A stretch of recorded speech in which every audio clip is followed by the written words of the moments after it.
Goeiemôre, net 'n kort gedagtetjie vandag. Wees jy die een na wie God soek? Ons hoor daarin in 2 Kronieke 16 vers 9.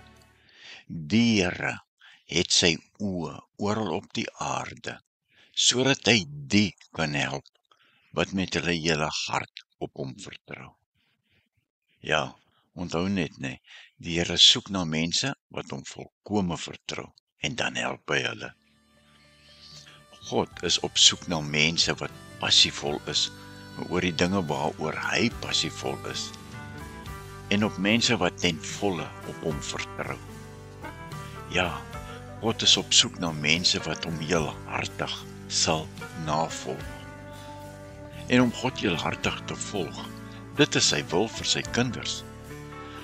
En hy is ook op soek na mense deur wie hy kan werk. En as jy bereid is om jou eie wil op sy te skuif en te begin begeer wat God begeer, dan is jy die soort mens na wie God soek. God is altyd op soek, sodat hy die kan help wat met hulle hele hart op hom vertrou. Dit beteken nie dat ons alles wat ons doen perfek moet doen nie, maar wel dat ons 'n hart moet hê wat wil hê wat God wil hê. Dis die hart wat ons moet hê. Is dit ons begeerte met ons hele hart om deur God gebruik te word? Is dit? Ek sluit af en ek wil jou net gou iets vertel. Of jy dit nou glo of nie, maar dit is die waarheid. God het jou lief.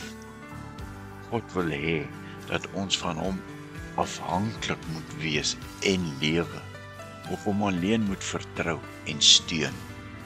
Ons moet hom lief hê en hom toelaat om ons ook lief te hê. Hy, die Here, wil hê ons moet hom ten volle vertrou en na hom uitreik as ons in die nood is. Die Here, jou God en Vader, wil in 'n persoonlike verhouding met jou wees en lewe wat eg en opreg is. En daarom roep Jesus ons opnuut vandag. Luister, kom na my toe. Ek wag vir jou. Amen.